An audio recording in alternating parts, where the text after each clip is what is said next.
When I was 8 years old, my older brother, who had just turned 16, asked if I wanted to go with him to pick up his paycheck from McDonald's. He had just gotten his license, and our parents had made it very clear that I wasn't allowed to ride with him yet. But when your cool teenage brother leans into your doorway and says, "Hey, want to go on an adventure?" you don't say no. He had this old beat-up van that he was ridiculously proud of, complete with shag carpet and a stereo that barely worked. I remember feeling like the luckiest kid alive just sitting in the passenger seat. On the way there, he told me my job was to be the co-pilot, in charge of music and spotting quicksand. It was all fun and games. We pulled into the parking lot, and he told me I could stay in the van while he ran in to get his check. "I'll leave it running," he said. "You can be my lookout." I agreed immediately, mostly because I knew fries were promised for the ride back. It was autumn, just after sunset, and the sky was fading into that deep orange blue that looks both beautiful and a little eerie. The parking lot wasn't busy, just a few cars and people coming in and out. I sat there for a few minutes, drumming on the dashboard, when I noticed an old car parked a few rows away, its engine still running. At first, I didn't think much of it, but after a while, I started feeling uneasy. The driver wasn't moving. He was just sitting there, staring straight at the van. Even at 8, I could tell something about it wasn't right. My mom always called it the uh-oh feeling, when your stomach just knows something's off before your brain catches up. That was exactly what I felt. Finally, I saw my brother walking back toward the van, smiling like nothing was wrong. I didn't say anything. I just wanted to leave. He got in, started pulling out of the lot, and I felt this huge wave of relief, until I looked behind us. That same old car was rolling out too, keeping its headlights low and matching our turns. At first, my brother laughed when I told him, said I was being dramatic. But when the car stayed right behind us even after 2 random turns, his smile faded. He tried to play it cool, but the tension in the van was thick. The farther we got from town, the quieter it got, like even the music didn't want to play. Finally, he sped up, turned down a side street, and for a moment, we didn't see the car. We both laughed nervously, thinking it was over. Then we stopped at a red light just a few blocks from home.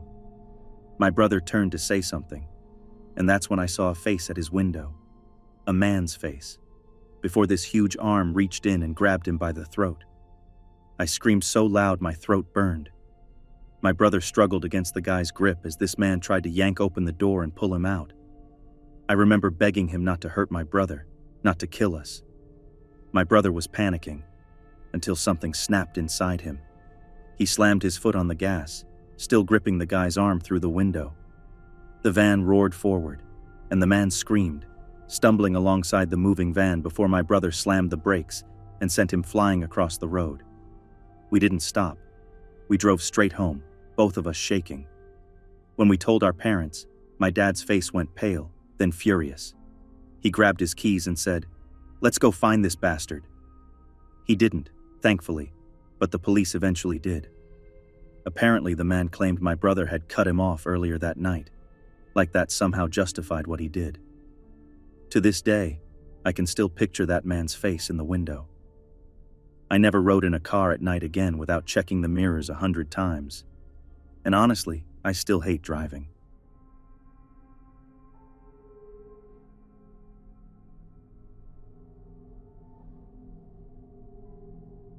This all happened during my senior year, about a decade ago now, and some pieces of it still show up in my head like rewrites I never asked for. I was living in a 2-bedroom duplex with my girlfriend at the time, Destiny, and our roommate Teresa, in a neighborhood that everyone called Partywood, because the houses were painted wild colors, and there was a steady soundtrack of shows, parties, and students coming and going. We were young, in love, and enough of the world's optimism had rubbed off on us that the idea of danger felt distant, the kind of thing that happened in movies or to other people. That comfortable blind spot is the strangest part to remember, because the rest of the story is full of tiny warnings that we paid no attention to, until ignoring them became impossible. It started small, on a normal autumn night, when Destiny and I came home from a concert, and found Teresa staring at the television, clutching a blanket around herself, as if the static on the screen were someone whispering behind her. She looked like she'd seen something she could not forget. She kept saying there had been a face at her window, a face pressed against the glass watching her. And when we pulled the curtains wide, there was nothing but the backyard trees swaying and the empty night. We told ourselves it might be drink-fueled nerves. Teresa liked horror films and had 2 empty wine bottles on the counter. Destiny and I made sure she had a blanket on the couch and tried to sleep, but we didn't dismiss what she said either. The next morning, I ran into a friend while picking up cans from a yard party, and he told me people were talking about a peeper in the neighborhood, someone who would come around at night and look in windows. That small confirmation changed everything, because the possibility that someone was watching us moved from rumor into something we had to plan around. A couple months of small precautions followed, the kind you don't notice at first. Pulling curtains closed earlier, checking locks twice, making sure someone stayed home sometimes. Then winter came, and with it a break-in that erased any remaining comfort. Destiny was napping in our room. Teresa was in the shower, and someone had somehow gotten inside, rifled the dryer, and stolen underwear and Teresa's keys. The police found nothing to process besides a broken kitchen window, but when they walked me to the backyard and pointed out a lone chair set looking toward our bedroom windows, the house shrank around me. The idea that a person had been sitting there night after night, watching, became a physical thing I could see. Teresa moved out soon after. The house felt too small for the number of people it had once contained. After she left, my life pinballed between anger and a sort of raw vigilance. Destiny left for Germany to study, and goodbye felt like a rope being pulled out from under me. For a while I slept on the couch because the bed was too big without her, and I started carrying things that felt like armor: a stun baton, bear spray, even plastic zip ties. Sam, the friend who had warned me months earlier, helped set up a bait. We rigged a monitor to watch the bathroom window with a shower running and a curtain slightly parted so it looked like someone was exposed and vulnerable. We planned to have a trap ready, to spray him, to restrain him, to do something that might make whatever small part of the neighborhood's courage still functioning stand up and act. The plan made me feel ridiculous and ferocious at the same time. We never had to use it because the man stopped showing up at my windows. That was relief, but also a strange, empty quiet. The thing that had haunted us disappeared without confrontation, and there was no justice, no ending I could hold on to. Not long after I left the country for work abroad, hoping distance would stitch up the edges of what had happened, I learned that the man had broken into another house nearby and assaulted a neighbor. Hearing that felt like being handed a note I had failed to read in time. He had not been caught. The fact of it nagged at me for years. There is a particular kind of guilt that sits next to survival, a small, private, unreasonable belief that maybe if you had acted differently, you could have stopped something terrible. I replay that night sometimes and imagine stepping out into the yard at the right second, lights on and swinging, catching him in the act. But imagining does nothing, and the real thing is, we were young and distracted and slow to see what was in plain view. Looking back, Partywood was a good place in many ways, full of warmth and color and the kind of chaos that teaches a person how to live. But it taught me something darker too, that safety is an active thing, not an assumption. After that winter, I never took my neighborhood for granted again. I kept a window of readiness and an almost daily gratitude for the ordinary people who do small, invisible things, like locking down a house or walking home with strangers when the world looks empty. That constant little vigilance can be exhausting, and sometimes it feels like carrying a shadow in my pocket. But it has kept me awake enough to notice footsteps that are not mine and to stand between the dark and the people I love.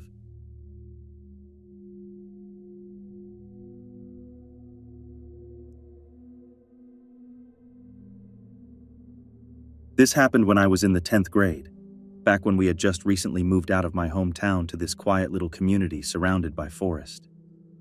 It was one of those places that felt so peaceful during the day that you didn't even think about being afraid of anything.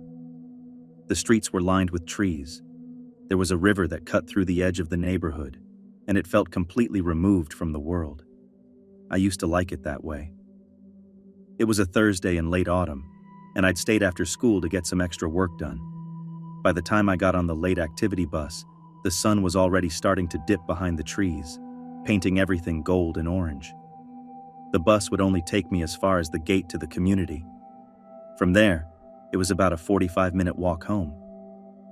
My dad worked evenings, so there was never anyone to pick me up, and honestly, I didn't mind the walk. It was long, but quiet, and there was something peaceful about being alone with the sounds of the woods. The road home wound through hills, starting off with a gentle slope before meeting the creek that ran under an old bridge, then climbing a much steeper incline everyone in the neighborhood called the Monster. It wasn't easy to walk up, but once you reached the top, you could see all the trees stretching endlessly in every direction. That afternoon, the air was crisp, and the forest felt alive. Squirrels darting around collecting acorns, little birds hopping between branches, and deer wandering near the tree line. For a while, I forgot how dark it was getting. When I reached the bridge, I stopped for a moment like I usually did, leaning against the railing and watching the light shimmer on the water. A storm had knocked down a tree a few weeks earlier, and it was still lying beside the road with part of the railing bent from the impact. I remember thinking how quiet it was that evening. No wind, no cars, just the sound of leaves shifting here and there. But after a minute or two, I realized it wasn't just the wind. The sound was too steady, too deliberate. Something was moving in the leaves, slow, heavy steps. At first I told myself it was probably a deer, or maybe a bear since they wandered close to the neighborhood sometimes. But even then, something about the rhythm of the steps made me feel uneasy. I couldn't see much. My glasses had broken a while back, and without them, anything beyond arm's reach was a blur. I stood there, squinting into the trees, but saw nothing. Still, the feeling that I wasn't alone kept growing stronger, so I started walking again. As I began climbing the monster, the sound followed. Every crunch of leaves seemed to match my pace, always a few yards behind me, but never catching up. When I slowed down, it slowed down. When I stopped, it stopped. That's when the calm I'd felt earlier completely vanished. My heart started racing, and I moved toward the middle of the road, afraid that if I stayed too close to the side, someone could reach out and grab me from the trees. A month before, my mom had found a list online of registered offenders in our area, and I remember how unsettled she was when she realized some of them lived only a few streets away. That thought hit me now like ice water. My pace quickened, but the sound kept up, deliberate, steady, following me up the hill. Near the top of the monster, I decided to stop again, hoping I could see what it was. But this time, when I stopped, the sound didn't stop. It got louder, closer, and that's when it hit me. The noise wasn't coming from the road behind me. It was above me. Whoever was there wasn't walking on the road at all. They were moving along the embankment, where the ground rose about 15 feet higher than the pavement. They were cutting across the slope to meet me where the hill leveled off. That realization snapped something in me. I just started running. The backpack bounced hard against my shoulders as I sprinted toward the top, my legs burning, lungs on fire. But I didn't care. I could hear whoever it was running too. The leaves thrashing, branches snapping. They were matching my pace. I don't know what would have happened if that car hadn't appeared when it did. A familiar SUV slowed beside me, and the mom of one of the girls from my bus stop rolled down her window, asking if I needed a ride home. I must have looked terrified, because she didn't wait for an answer, just told me to hop in. I climbed into the back seat beside her daughters, trying not to look back. I didn't see anyone on the road, but I knew deep down that something, or someone, had been right there behind me. When we pulled into my driveway, I thanked her and hurried inside, locking the door behind me. I stood by the window for a long time, staring out toward the woods, but saw nothing. Even now, years later, I don't know who it was. But I do know one thing. After that night, I never walked that hill alone again.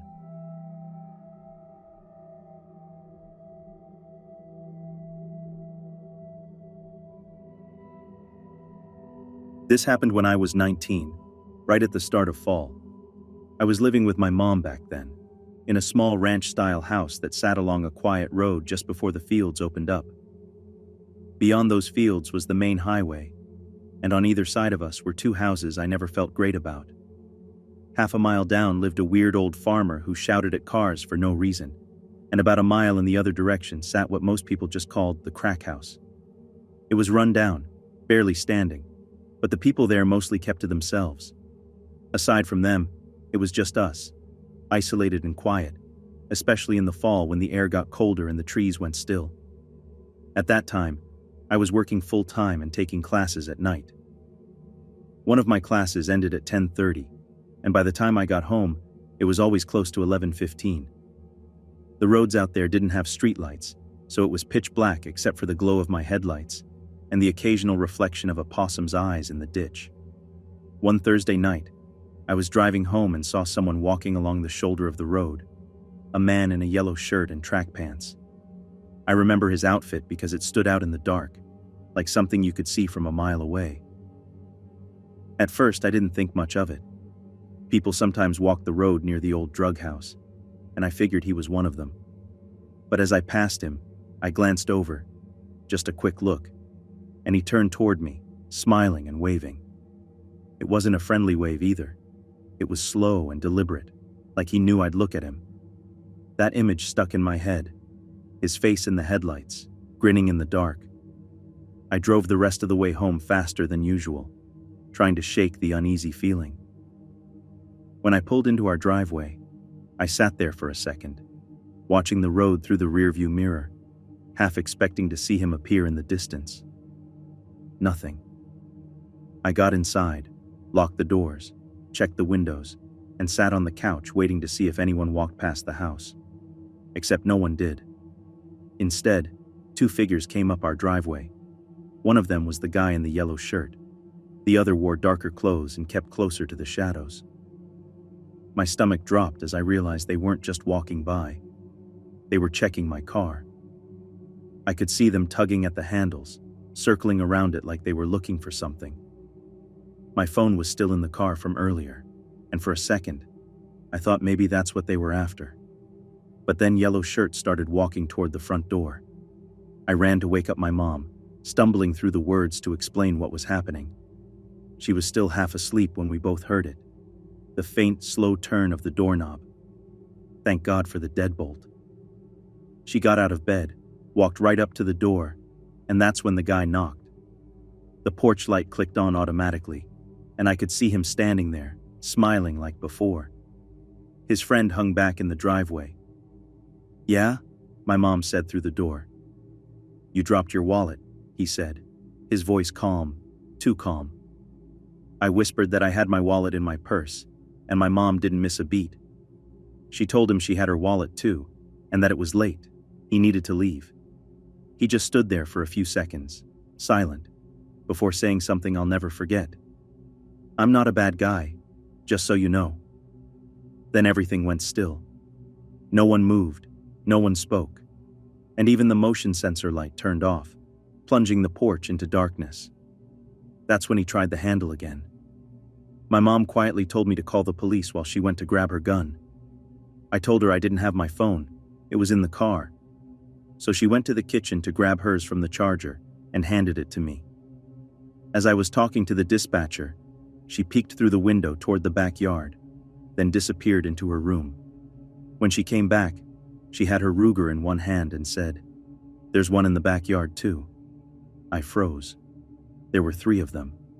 My mom walked straight back to the door, her voice loud now. "If he tries that handle again," she said, "I'm opening this door and shooting him." I don't know if she meant it, but it worked. The 2 men at the front turned and ran down the driveway, disappearing toward the road. My mom rushed to the bathroom just in time to see the 3rd guy sprint across the backyard and vanish into the trees after them. They ran in the direction of the old drug house. The cops showed up not long after. They searched the yard, our porch, the fields behind the house, and eventually went down the road to check the place where those guys had likely come from. A while later, they told us they'd found 5 men hanging around that house, one of them wearing a yellow shirt. They arrested them, though I never found out what happened after that. Nothing like that ever happened again, but for months, I'd still wake up in the middle of the night convinced I'd heard the doorknob turn.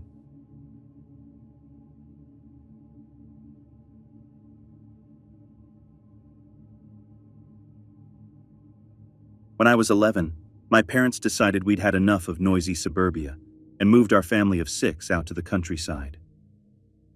My sisters were 9, 12, and 18 at the time, and all of us were thrilled to have a big yard, space to roam, and total privacy for once.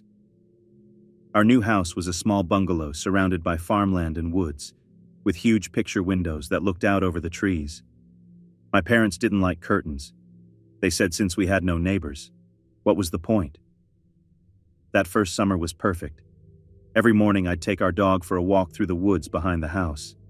I loved the stillness, the sound of birds, and how far away everything felt.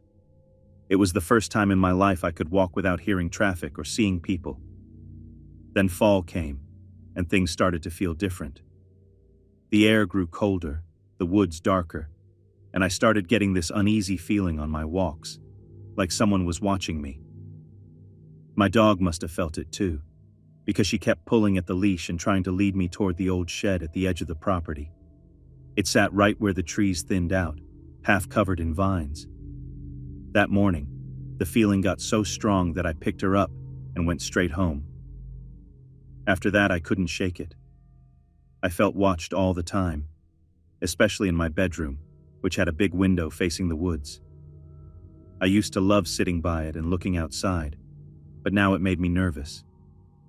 I told myself it was just the gloomy fall weather getting to me. But then I started having nightmares about a man standing in the yard, watching the house. Weird little things started happening too. Food began disappearing faster than usual. Half a loaf of bread would be gone every morning, and my parents joked that it was because of growing kids. But I knew something was off. One night, I woke up to the sound of someone moving in the kitchen. It sounded like footsteps, slow, heavy ones. I thought it might be my older sister getting home late, but the sound stopped as suddenly as it started. The next morning, my mom asked if any of us had been up during the night, but none of us had. My sister had stayed at a friend's house. My mom shrugged it off, saying it must have been the dog. I didn't argue, but I knew what I'd heard. That next night, I could barely sleep. I lay in bed staring at the window, trying to convince myself I was just being paranoid.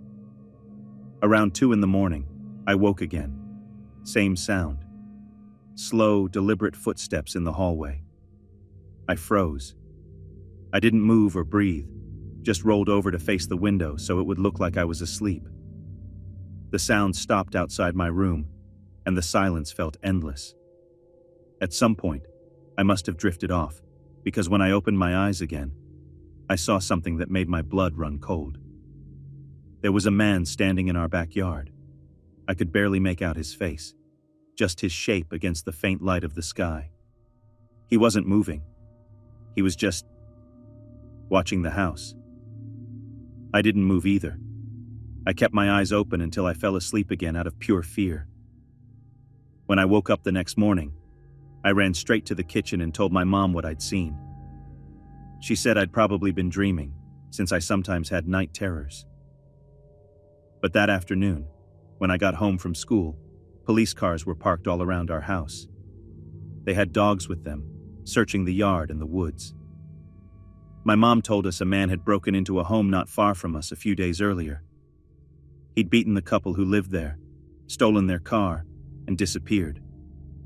That car had just been found abandoned a few miles away, close to our property. When the police searched our yard, they found things that didn't belong to us. Wallets, small items, photos, things the man had stolen. Then they checked the shed. Inside, they found empty food wrappers, cans, and scraps of our bread. He'd been living in there for days, maybe weeks, watching us from the tree line. From that spot, He could see straight into the house through those uncovered windows. The officers said this man had done it before. He'd hide near a family's home, watch them, learn their routine, and start sneaking inside at night for food before eventually attacking. They believed he'd been planning to do the same to us. They searched for hours but never found him. He was gone. That night, my parents finally bought curtains for every window in the house. I didn't go near the woods again. Even now, years later, whenever I get that uneasy feeling like someone's watching me, I listen to it. Because I learned the hard way. That feeling doesn't come from nowhere.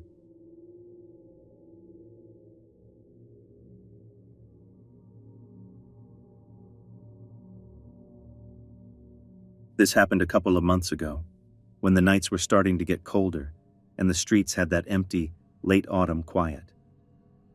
I'm a nurse, and I usually work the evening shift at a small city hospital. That night I clocked out a little after 2 a.m., exhausted, just wanting to get home, take a hot shower, and pass out. The drive is short, maybe 10 minutes at most, and at that hour the roads are completely dead. No traffic, no people, just the sound of my tires on cold pavement. I was only a few blocks from my house, driving down one of those narrow residential streets where the trees hang low and the streetlights buzz faintly. That's when I saw him, a man lying face down in the middle of the road. At first my brain went straight into work mode. I didn't even think, just slowed down, instinctively reaching for my hazard lights. I figured he might have tripped or passed out. It happens more often than people think, especially when it's cold out. But as I started to slow down, something about it hit me wrong. His body looked too still. There wasn't any movement, no shifting, not even the faintest breath cloud in the air. And then reality kicked in. I'm a 100-pound woman, alone at 2 a.m. I don't carry a weapon. Stopping right next to a motionless stranger in the dark suddenly felt like a terrible idea. So instead, I grabbed my phone, kept driving slowly past, and called 911. I told the dispatcher what I'd seen, a man lying in the street, possibly unconscious, and that I was just down the block. She started asking me questions about his appearance, and I remember glancing at him in my side mirror while explaining where I was. That's when it happened. Bang. 2 hard knocks rattled my driver's side window. I screamed and whipped my head around. A man was standing right next to my car, pounding on the glass and pulling at the door handle. My heart dropped into my stomach. I looked back in the mirror. The spot where the man had been lying in the road was empty. Still on the phone, I shouted, "I'm so scared. He's trying to get in my car." The dispatcher's voice got sharper. She told me to drive. Don't go home. Just keep moving. So I hit the gas and ran the red light at the end of the block. My hands were shaking so hard I could barely hold the wheel, and I kept checking my mirrors, expecting headlights to appear behind me. After a few minutes of circling the area, the dispatcher told me it was safe to loop back toward home. He said a patrol car was on the way and would drive through the neighborhood. I finally turned onto my street and pulled over a few houses down, just to make sure the road looked clear. Everything was still, so I thanked the dispatcher and hung up. I was gathering my things when I decided to look around one more time before getting out. And that's when I saw him again. Not alone this time. He was walking down the street with 2 other men. They weren't in any hurry, just moving slowly, quietly, like they were looking for something. I ducked down in my seat and waited until they disappeared around the corner. My whole body was trembling when I finally grabbed my bag and sprinted to my front door. I locked it behind me and stood there for a full minute just listening. I don't know what those men were planning or if the guy lying in the road was bait, but I'm certain that if I had stopped and gotten out, I wouldn't have made it home that night. Now I lock my doors the second I get in my car, and I keep a can of mace in my bag. It's scary how easily your instincts can be tricked when you're tired and trying to help someone. That night reminded me how quickly concern can turn into danger, and how close I came to finding out what they really wanted.